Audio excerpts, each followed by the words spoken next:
The evening air was thick with the scent of freshly brewed coffee and expensive cologne as people moved in and out of the luxurious hotel lobby. Laughter and the clinking of wine glasses echoed from the restaurant inside, where the city's elite indulged in the finest cuisine. Just outside, a stark contrast unfolded. A woman sat on the cold pavement, her arms tightly wrapped around two small children, their tiny faces buried in her embrace. She did not beg. She did not speak.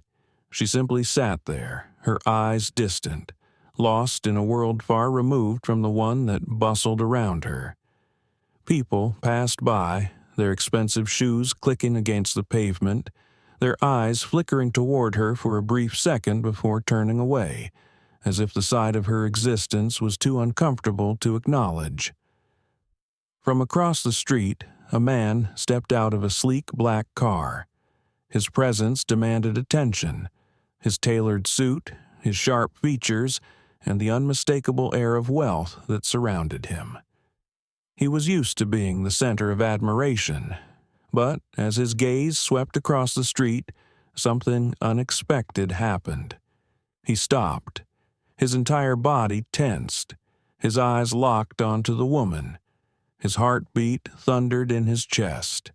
It was her, the woman he had once loved, the woman who had disappeared without a trace, the woman he had spent years searching for, only to find her now, on the streets, penniless, with two children clinging to her as if they were the only thing keeping her alive. A storm of emotions crashed inside him. Shock, anger, confusion, and something deeper, something he was not ready to admit. His grip on his car door tightened. She had no idea he was standing there, and she had no idea what was about to happen next. For a moment, he could not move. His mind refused to accept what his eyes were seeing. The woman who had once been his entire world, the woman who had vanished without a word, was now sitting on a filthy sidewalk, looking nothing like the elegant, confident person he had known. His chest tightened as he took a step closer. The closer he got, the more details he noticed. Her clothes were worn, her face gaunt, but her beauty, though dimmed by hardship, had not faded. The two children clinging to her stirred something deep inside him. Who were they? Were they hers? His breath grew heavy. His heart pounded. She lifted her head slightly, just enough for him to catch a glimpse of her eyes. And in that instant, something inside him shattered. It was really her. 1,000 emotions surged within him. Rage for the years of silence, pain for the way she had disappeared, and confusion over how she had ended up like this. He clenched his fists, forcing himself to stay composed. This was not the time to demand answers. She still had not seen him. She was staring blankly at the ground, rocking the children gently, as if afraid that even the night might steal them from her.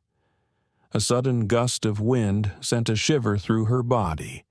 The younger child whimpered, pressing closer against her chest. Instinctively, she pulled the little one tighter, whispering something too soft to hear. That was it. He could not stand there any longer. His long strides carried him across the street, his heart pounding harder with each step. People around him barely noticed his urgency. They were too busy indulging in their own luxuries to care about the woman and her children. But he cared, and in the next moment, she was going to know exactly who had just found her. He stopped just a few feet away, his shadow falling over her. The moment stretched unbearably as he took in every fragile detail of her face.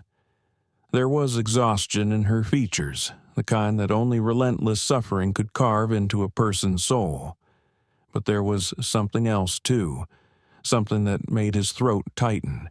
She had changed, yet she was still her. His voice came out before he could stop it. "Amira?" The name left his lips like a whisper, yet it sliced through the air like a thunderclap. Her entire body went rigid. Slowly, hesitantly, she lifted her face to meet his gaze, and when their eyes locked, deep brown against piercing gray, her breath hitched. Shock flickered across her face, then fear, then something unreadable. He saw it all, every emotion, every suppressed memory. The little boy beside her tugged at her sleeve. "Mama, what is wrong? Mama." The word crashed into him with a force that nearly knocked the air from his lungs. Mama. She was a mother. These children were hers. His pulse roared in his ears, but he forced himself to stay calm. What are you doing here?" His voice was softer now, laced with emotions he could not even name. Amira swallowed hard, her lips parting as if to speak, but no words came out. Instead, she clutched the children tighter, as if bracing for something terrible. He took a careful step closer. "Who did this to you?" She flinched. Her eyes darted around as if looking for an escape, but there was none. She had been found, and he was not going to walk away. Amira's lips trembled, but no words escaped. Her eyes darted between him and the children, her entire body tensed as if preparing for a blow. But he was not here to hurt her. He just needed to understand. The little girl in her lap stirred, her tiny fingers gripping Amira's worn-out shawl. She could not have been more than 3 years old. Her curly hair framed a face so delicate, so heartbreakingly innocent, that it sent a jolt through his chest. "Amira." His voice softened, though the urgency remained. "Tell me the truth." Her eyes filled with something raw, shame, pain, and something else he could not quite place. "You should not be here," she finally whispered, her voice barely audible. "But I am," he said, stepping closer, "and I need to know what happened to you." Tears welled in her eyes, but she blinked them back. "It does not matter," she said quickly. "Just go. Please." Go? After years of searching for answers? After the sleepless nights wondering where she had disappeared to? After finding her like this, on the streets, with 2 children who might be his? Number, he was not leaving. Who are they? His voice was low, controlled, but he could feel the storm rising inside him. Amira's arms instinctively tightened around the children. "They are mine," she said, her voice barely above a whisper. His heartbeat hammered in his ears. "Amira," his breath was unsteady now. "Are they mine?" The silence that followed was deafening, and then she looked away. A single tear slipped down her cheek, and in that moment he knew. Everything he thought he had lost was right in front of him. The world around him blurred. The sound of honking cars, chatter from the wealthy guests entering the hotel, the distant laughter from inside, it all faded into nothing. The only thing that existed in that moment was her and the 2 children she held so tightly. His children. His chest rose and fell with deep, uneven breaths. 1,000 questions clawed at his mind, each one more suffocating than the last. Why did she leave? Why did she never tell him? Why was she living like this while he spent years searching for her? How long? His voice was tight, almost breaking. Amira exhaled shakily, her fingers trembling as they stroked the little boy's hair. 4 years, she whispered. 4 years. 4 years of missing their first words, their first steps, their laughter, their cries. A sharp pain stabbed through him, deeper than any betrayal he had ever known. He clenched his fists, fighting to control the storm raging inside him. Why? His voice was no longer demanding. It was just broken. Amira swallowed hard. Her lips parted, but then she hesitated. For a fleeting second, he saw it. The hesitation, the fear, as if the truth she held inside was more dangerous than the life she was living now. "You do not understand," she whispered. "I had no choice." His jaw tightened. "No choice? You think I would have let you live like this? Begging in the streets, struggling to keep our children warm?" She flinched at the word "our," but she did not deny it. He took another step closer, lowering his voice. "Tell me the truth, Amira. Who made you leave?" Her breathing turned shallow. She shook her head quickly, her eyes darting around as if someone might be watching. "Please, just go," she whispered, "before it is too late." Too late? A shiver ran down his spine. What was she hiding? And more importantly, who was she hiding from? His eyes darkened with determination. "Too late for what, Amira?" he demanded, his voice steady but laced with controlled fury. She gripped the children tighter, her entire body trembling now. "You do not understand," she whispered, her gaze darting around as if she expected someone to emerge from the shadows and tear everything apart. "They will see you. If they know you found me." "They?" His stomach twisted. Someone had forced her to disappear. Someone had kept her silent. A slow, cold rage settled inside him. "Who, Amira?" His voice was low, dangerous. "Who made you run?" She shook her head quickly, desperate to avoid the question. "Please, just leave. Go back to your life. Forget you saw me." "Forget?" He let out a bitter laugh. "You think I could forget this?" He gestured at the children, his children, bundled against her, unaware of the storm unraveling around them. "You think I could walk away and pretend I never saw you like this?" Amira squeezed her eyes shut. A tear slipped down her cheek, but she said nothing. He exhaled sharply, his patience unraveling. "I am not leaving without you," he stated, his tone final. Panic flashed in her eyes. "You do not understand." "Then make me understand," he interrupted, "because all I know is that the woman I loved disappeared. And now I find her on the streets, terrified and refusing to tell me why." She gasped softly at the word loved, pain flickering across her face. His chest ached at the sight, but he refused to step back. "Come with me, Amira," he said, softer now. "Let me take you away from this." Tears welled in her eyes, her lips trembling with the weight of a truth she could not speak. But just as she opened her mouth, a deep, threatening voice cut through the air. "You should have left when she told you to." A shiver ran down his spine. Slowly, he turned. A man stood a few feet away, eyes cold and unyielding, his presence dripping with danger. Two more figures lingered in the shadows behind him, watching, waiting. Amira's grip on the children turned desperate, and in that moment he understood. She had not just been hiding from him, she had been running for her life. The air thickened with tension. The man who had spoken stepped forward, his sharp eyes locking onto him like a predator stalking its prey.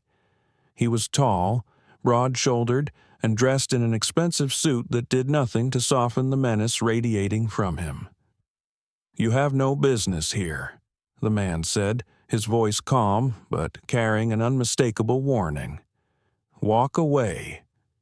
His fists clenched at his sides, but he forced himself to remain composed. "Who are you?" he demanded, his voice dangerously low. The man smirked.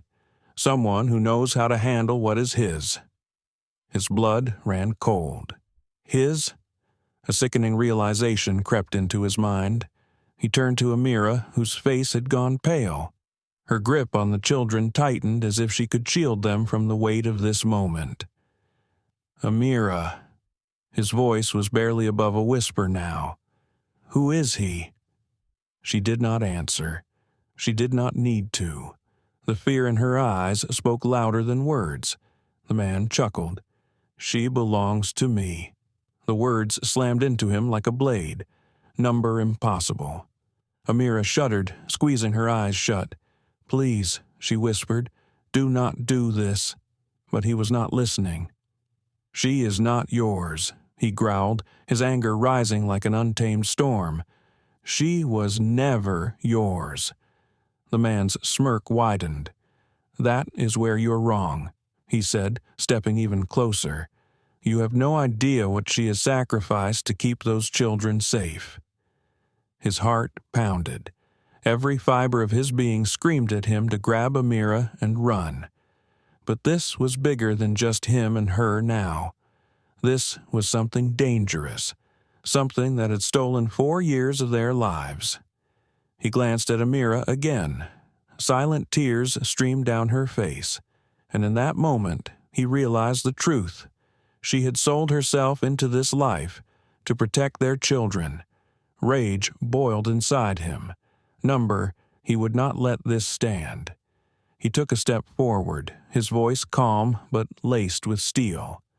"You made a mistake comin' here," he said, "because I am not leaving without her." The man's smirk faded. His eyes darkened. "Then you just signed your death sentence." The moment those words left the man's lips, the air turned suffocating. A silent battle of wills unfolded between them. 2 men, 1 woman, and a truth that had been buried for too long. Amira's breath hitched, her fingers digging into the children's small frames as she instinctively tried to shield them. She knew what was coming. She had feared this moment for years. "You do not want to do this," he said, his voice a quiet storm. "Let her go." The man chuckled darkly.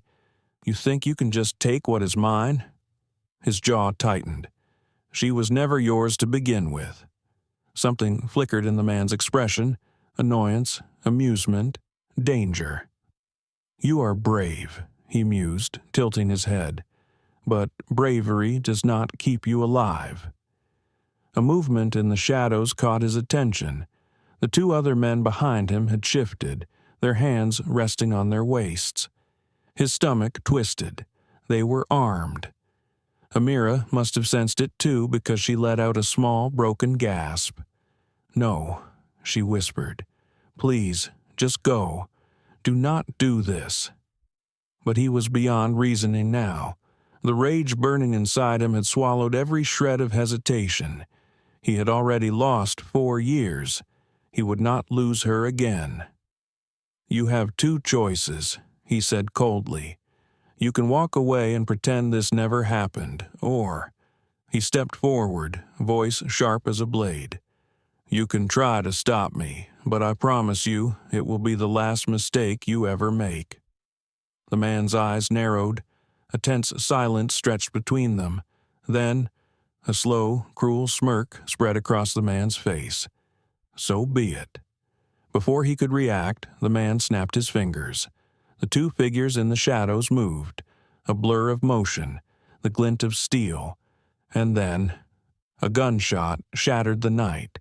Amira screamed, and all at once the world fell apart. Time froze. The deafening echo of the gunshot rang in his ears. His heart slammed against his ribs as his body reacted instinctively, shielding Amira and the children. For a moment, he thought the bullet had hit him. But then, a sharp gasp, a thud. His head snapped to the side. One of the armed men staggered backward, clutching his shoulder, blood seeping through his suit. He had been shot, but not by him. Chaos erupted. The second gunman spun around, searching for the shooter. And then, another gunshot. The second man collapsed. His breath came in sharp bursts as he turned back toward Amira. She was trembling, her wide eyes filled with confusion and terror. But she was unharmed. He followed her gaze. And there, standing in the distance, was a man in a black suit, a sniper rifle in his grip. His face was partially shadowed, but the look in his eyes was unmistakable, calculated. deadly. The mysterious shooter lowered his rifle slightly and gave the briefest nod. An ally? But before he could process it, a desperate growl ripped through the air. "You think this is over?" He turned just in time to see the man, the one who had claimed Amira as his, pull a knife from his jacket. Amira gasped as the blade gleamed under the streetlight. "You should have stayed away," the man seethed, his grip tightening on the knife handle. "Now, you will watch her suffer." He moved before the words could finish. In one swift motion, he grabbed the man's wrist, twisting it so violently that the knife clattered to the ground. A strangled cry of pain echoed in the night. But he did not stop. Not this time. With a force fueled by 4 years of pain, betrayal, and fury, he struck, landing a powerful blow straight to the man's jaw. The man collapsed, groaning in agony. And just like that, it was over. The only sound left was Amira's quiet sobs and the distant sirens of approaching police. But this was not the end, because now he needed answers. Who had helped them? And more importantly, who had been behind all of this from the start? The sirens grew louder, flashing red and blue lights illuminating the darkened streets. Amira clung to the children, her body still trembling, while he stood over the fallen man, his fists clenched, his breathing ragged. The mysterious shooter in the distance had disappeared, vanishing as silently as he had come. But his presence left a message. This was bigger than just a personal vendetta. Someone else had been watching. Someone else had been protecting them. Amira's soft sob pulled his attention back. He turned to her, his chest tightening at the sight of her tear-streaked face. "It is over," he murmured, his voice gentler now. But she only shook her head, her eyes filled with lingering fear. "No," she whispered, "it is never over." The weight of her words settled deep inside him. 4 years, 4 long, stolen years. He reached for her, his fingers brushing against hers. "Come with me," he pleaded softly. "Let me take you home." Her lips parted, her eyes searching his face. For a moment, it felt like time stopped, as if they were standing in the past before everything had gone wrong. Then, slowly, her fingers tightened around his. A sob of relief escaped her lips as she collapsed into his arms, her body molding against his like it belonged there. And, just like that, he knew. No matter who had tried to keep them apart, no matter what secrets still lurked in the shadows, he was never letting her go again. As the police swarmed the scene, as the past and present collided in a mess of chaos, one thing became clear. This was not just a reunion. This was a reckoning, and he would burn the whole world if it meant keeping Amira and their children safe.